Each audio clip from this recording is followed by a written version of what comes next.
차량이 증가하는 시간대에 갑자기 암행순찰차가 경광등을 켭니다.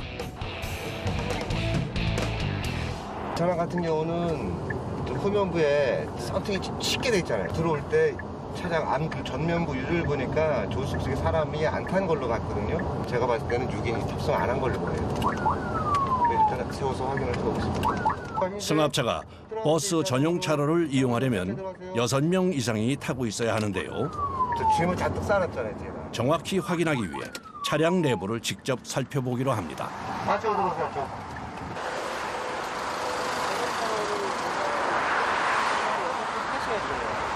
내려보세요, 창문 좀 내려보세요. 운전자 포함 3명만 탄 승합차.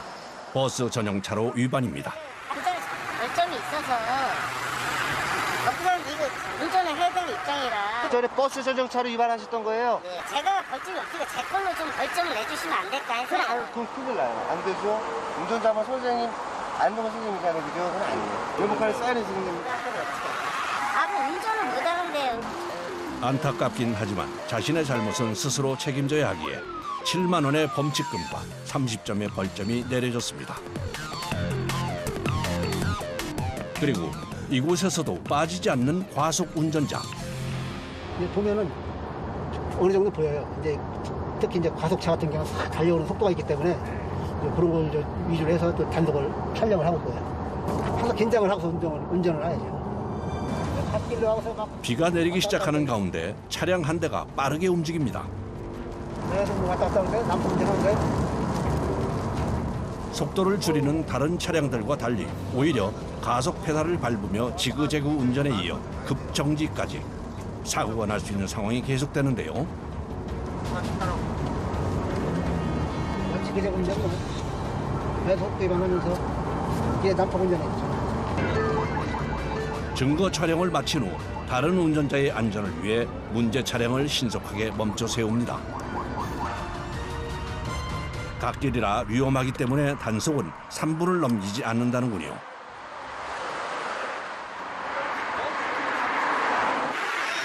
아니, 그러세요. 왜 이렇게 급하게 운전하세요? 아, 그래, 저 차례였어요. 아니, 왜 이렇게 급하게 운전하세요? 아, 빨리 가야 돼가지고. 어디요? 집에. 난폭 운전으로 위반한 사항은 급제동, 안전거리 미확보, 속도 위반인데요. 설명을 해주던 정태웅 경위에게 운전자가 갑자기 화를 내기 시작합니다. 아니, 뭘 2달까지 갔으면 지금 2달 받는데 뭘 또 와서 2달 받을 또. 언제 2달 받으라. 도로특보 위반으로 조사를 받으신 분 연락받으시면 안전하게 도로로 복귀시킨 후 자리를 뜹니다. 비 오는 날은 저렇게 위험하게 안 하는데 저 특이한 경우에죠. 9km를 쫓아왔나요, 그죠? 그렇지. 그 옆에 타신 분이 혀를 끌고 차더라고요. 말을 못하고. 벌점 들어가서 40점이면 입금 시 면허 정지가 되고 1년 이하의 징역 또는 500만 원 이하의 벌금이라고 해. 그때 더 화를 내는 거예요. 차량 통행량이 많은 고속도로에서 버스 전용 차로로 운행 중인 영업용 승합차. 교통경찰의 오랜 경험으로 단속에 나서는데요. 승합차에 한 명만 타고 있어 버스 전용차로 위반입니다. 너무 좀 심한 거 아니에요, 이거? 이 사람도 진짜 뭐 가속을 하는 것도 아니고 그러면 뭐 주의를 좀 주거나 좀 그러셔야지. 이거 좀 너무하시는 거 아니에요? 기존에 벌점이 있는데 10점이 부과되고 4만 원입니다. 아무리 벗기라도 벗기지만은 지금 저기서 운전하는 사람들 뒤에서 사진 찍어가지고 뭐 신선에 들어가면 지정차로 위반이다 해가지고 그 서로 그 감시하는 사회 만들어 놓고 아유 진짜 이러시면 안 돼요. 대한민국 경찰이 진짜 언제부터 이렇게 되는지 모르겠는데 그러시면 안 돼요. 네? 사고 예방을 했고 조금 그 사고 예방이 아니잖아요. 말만 사고 예방이지 결국은 국민들한테 피 끊는 거나 마찬가지잖아요. 교통경찰이기에 이런 항의를 고스란히 받아낼 수밖에 없다는데요. 어떤 데는 면허증 확 집어 던지는 운전자도 있고 평생 그걸 헤쳐먹어라 뭐 들어와서 운전 때려친다는 운전자도 있고 안타까워요. 저도 하면서. 같은 시각 또 다른 암행순찰차에 있는 윤태곡 팀장은 소리 없이 바쁩니다. 폴리폰에 차량 번호를 무작위로 입력해 문제가 있는 운전자를 찾는 중인데요. 차량 번호를 여기 조회하면서 다른 수배자를 잡을 수가 있죠. 무면허나 수배자 이런 사람들이 보험을 받을 수도 없고 피해 차량이 오히려 더 위험하죠. 문제의 운전자가 발견되면 지금처럼 가까운 암행 순찰차에 공조 요청이 들어옵니다. 주간밀려서까지는 가야 돼요. 아, 그러면 차량 번호 불렀어요. 81 동부선 대전 방향 300K. 저희들하고 2K, 3K인데 지금 공조 요청이 들어왔어요. 때마침 발견한 트럭, 난폭 운전 중입니다. 문제가 있는 운전자라 갓길 단속보다는 시간이 오래 걸릴 수 있는 상황. 가까운 휴게소로 트럭을 유도하는데요.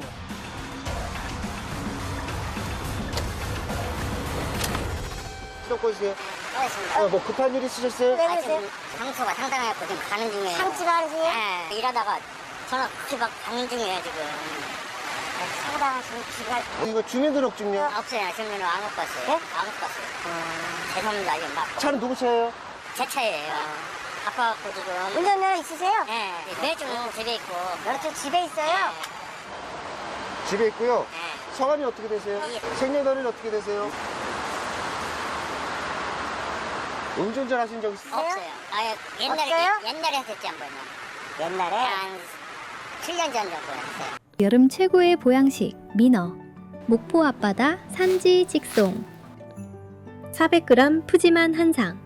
29,900원 무료 배송으로 만나보세요. 이미 15년 전에 음주로 취소된 면허. 운전면허가 취소된 상태예요. 선생님 거짓말 하시면 안 돼요. 되고요. 저희들이 특정해서 이렇게 추격을 하는 거거든요. 늦었지만 지금이라도 단속된 게 다행일 정도입니다. 조사 잘 받으세요. 운전하시면 안 됩니다. 대리운전 하셔야 됩니다. 충북 암행 순찰팀의 하루 주행거리는 300에서 500km. 그동안 사고 예방을 위해 노력해온 결과가 조금씩 결실을 맺고 있다는군요. 작년 대비 상반기 기준으로 따지면은 작년에 15명, 그리고 올해 현재 5명, 그래서 마이너스 10이거든요. 그래서 60%안 되게 감소를 시켰어요. 앞으로 더 열심히 해서 사망 사고 예방에 노력을 하겠습니다. 모든 판단은 그 현장에 도착했던 순찰 대원이 판단해서 조치를 하게 돼 있어요. 이제 그렇기 때문에 더 어렵죠. 누가 뭐 업무를 지시하고 이러는 게 아니고 그 당시의 도로 상황이나 또 통행량이나 뭐 이런 걸 모든 걸 다 판단해서 자기가 그걸 적절하게 조치를 해야 되기 때문에 이제 훨씬 더 업무는 전문성을 요하고 또 이제 많은 숙련된 전문적인 기술이 많이 필요하죠.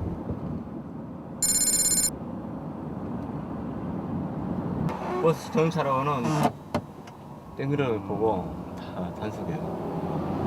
나는 이제 백미러로 그 차 이게 지금 차잖아. 이게 제 차고 그럼 내가 더 빨리 나가지고 이쪽 면에서 이제 보는 거죠. 안에 상황을 차 지금 운전하면서. 차량 정체가 심해지자 빨간 승용차 한 대가 버스 전용 차로로 끼어들었다.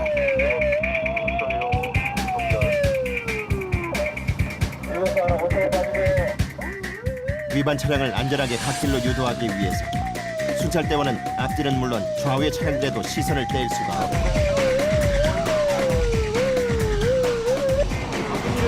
있나요? 무슨 일 때문에 그러시는데요? 네? 그래도 저기 위반하시면은 안 되잖아요, 그죠? 이런 얌체 위반 차량의 경우 변명도 각양각색이다. 수강 가세요? 갔다가 지금 또 서울에 또 가야 돼. 방송국에. 그래서.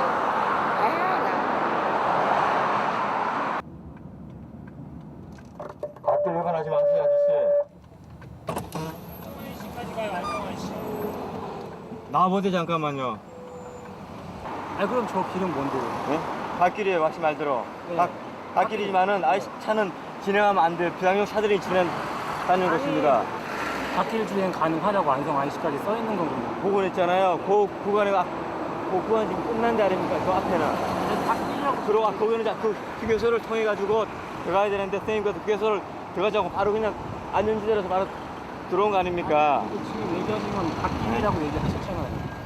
저한테. 선생님 그러니까 그게 갓길 통행 방법 위반하신 거예요. 위반하지 마시고 예.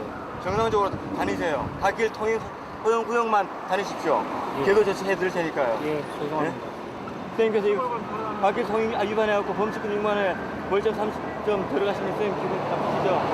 그죠? 여기 물론 이제 지정차로 위반차 같은 경우에도 이제 갓길로 이렇게 빼내려면은 만약 1차로 가고 있는 화물차 같은 거 빼내려면은 이제 뭐 그 차량 정체 시에는 갓길로 이거는 부진하겠습니다. 이제 시간을 끄는 거기 때문에 차량 정체가 되면은 제대 즉시 그 속도 같은 거 이런 거 상고에서 맞춰줘야 되기 때문에 어쩔 수가 없어요. 그리고 이제 51m. 뭐 여성 운전자나 뭐 저 초보 운전자 같은 경우에는 아무리 손짓을 해도 무슨 얘기를 하는지 못 알아들어요.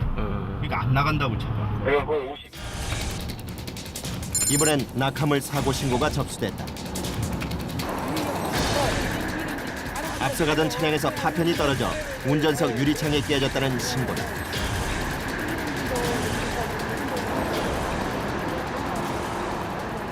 수없이 날라다니니까 돌이요 그냥. 그러니까 우리 차들 그런데 왜냐면은 아까 현장에 왔을 때도 이 차량이가 흙을 묻어 있더라고요. 아니, 내가 확인을 하고 왔거든. 아저씨한테 그러니까 비슷하라고 그렇게 얘기를 했어요. 운행하다 보면 충분히 일어날 수 있는 부분이기 때문에 그분이 한번 이야기를 하셔가지고 법률적인 사태를 들어가야 되기 전에 한번 저희를 한번 이야기를 한번 나눠보고 싶다고 말씀드립니다. 두 분 다 뭐 면허 같은 경우 12만 달라가다가 들어갔어요. 그러면은 이렇게 합시다. 사장님이 재수 없고 그러니까 너무 그냥 반반씩 해갖고 갈고 전화를 줘요. 그러면 붙여드릴게요. 6만 원씩 반반합시다. 그게 좀 편하잖아요. 코로나 저 그러니까 그게 제일 저 주소면 이거를 통째로 해달라는 건 없었거든요. 우리 같은 거 주소로 일하시다 보니까 고속도로 주행하다 보니까 서로 간에 이제 분리수는 일이 있는데 시사대 물건이 어떠신가 말씀을 해주세요. 됐지. 그럼 반반씩 아. 손해보고. 그렇게 해서 어차피 물건이 없으시겠어요? 예예. 우리 저 경미한 사고의 경우 사고 당사자들이 원만한 합의를 볼 수 있도록 유도하는 순발력도 발휘해야 한다.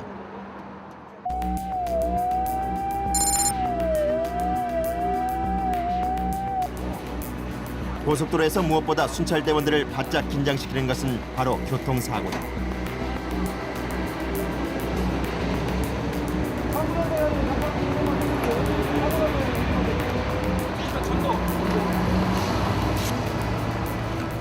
강판을 싣고 가던 트럭이 전복된 사고였다.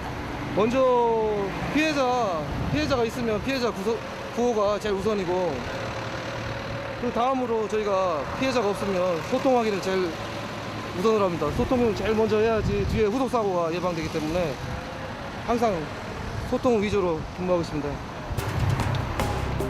사고 경위 조사가 끝난 후엔 고속사고 예방을 위해 재빨리 교통 흐름을 조율하는데 하지만 순찰대원 혼자서 빠른 속도로 달려오는 수많은 차량들을 통제하기란 쉽지 않다.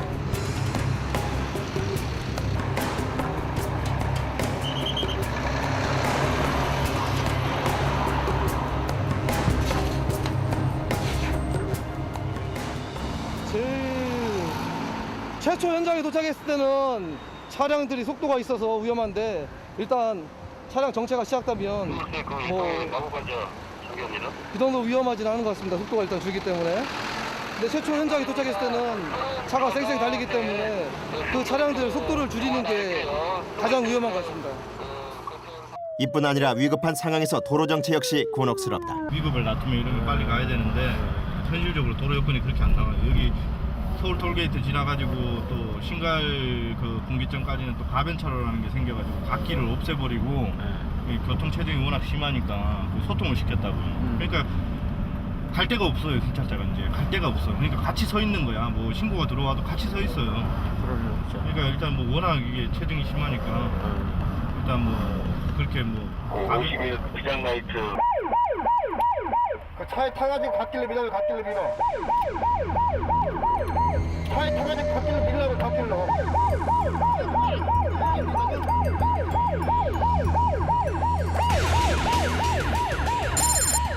고속도로 1차선에서 3중 추돌 사고가 일어났다. 사고 차량들을 갓길로 이동시켜야 하는 상황. 순찰 대원들이 급히 달려오는 차량들을 멈춰 세운다. 이때 자칫 대원들을 보지 못한 차량이 있을 수 있기에 차량 통제는 각별히 주의를 기울여야 한다.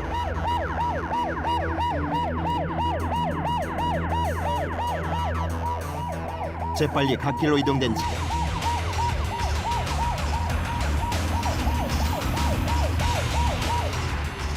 이번엔 나머지 2대의 차량을 움직여야 하는데 한 명의 순찰 대원이 사고 차량을 운전하는 동안 다른 대원은 또다시 차량을 통제해야 한다.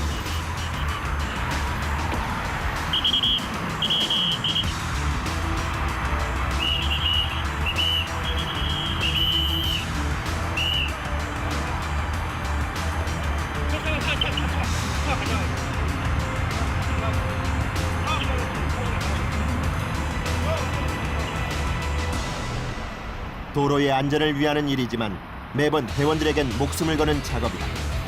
반복되는 이런 일상이 때론 두려움이 되기도 한다.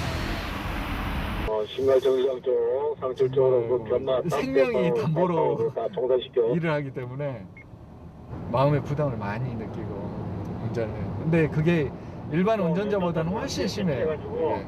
왜 그러냐면 이게 고속도로에서 업무를 처리해야 되고 또 사건 사고를 많이 봐왔기 때문에 이게 항상 위험 요소가 잔재해 있다는 거 아니까 그게 나 자신이 될 수 있다는 거 알잖아요. 그래서 더 많이 보통 사람보다는 더 심각하게 받아들인다.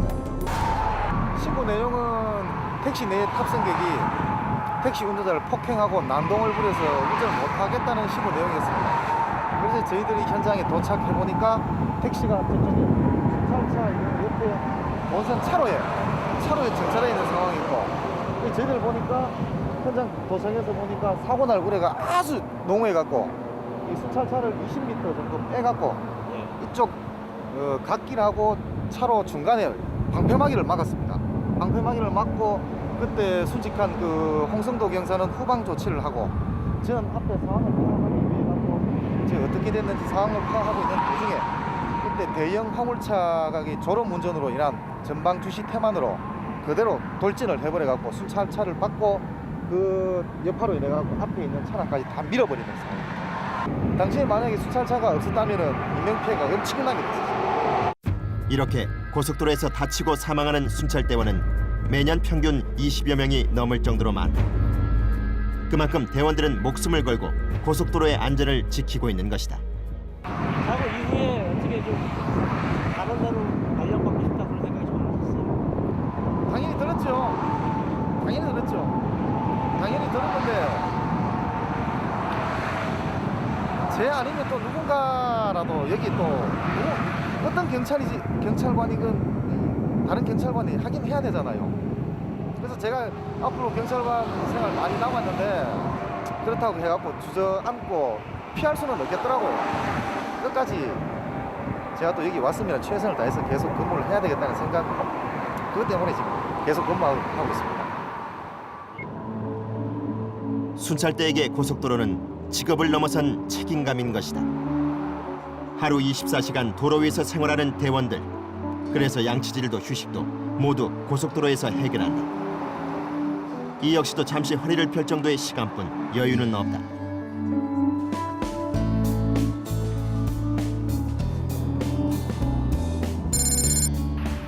날이 밝고 출근 시간이 되면서 차량 정체가 극심해졌다. 불법 끼어들기 차량을 단속하는 것도 순찰대의 임무다.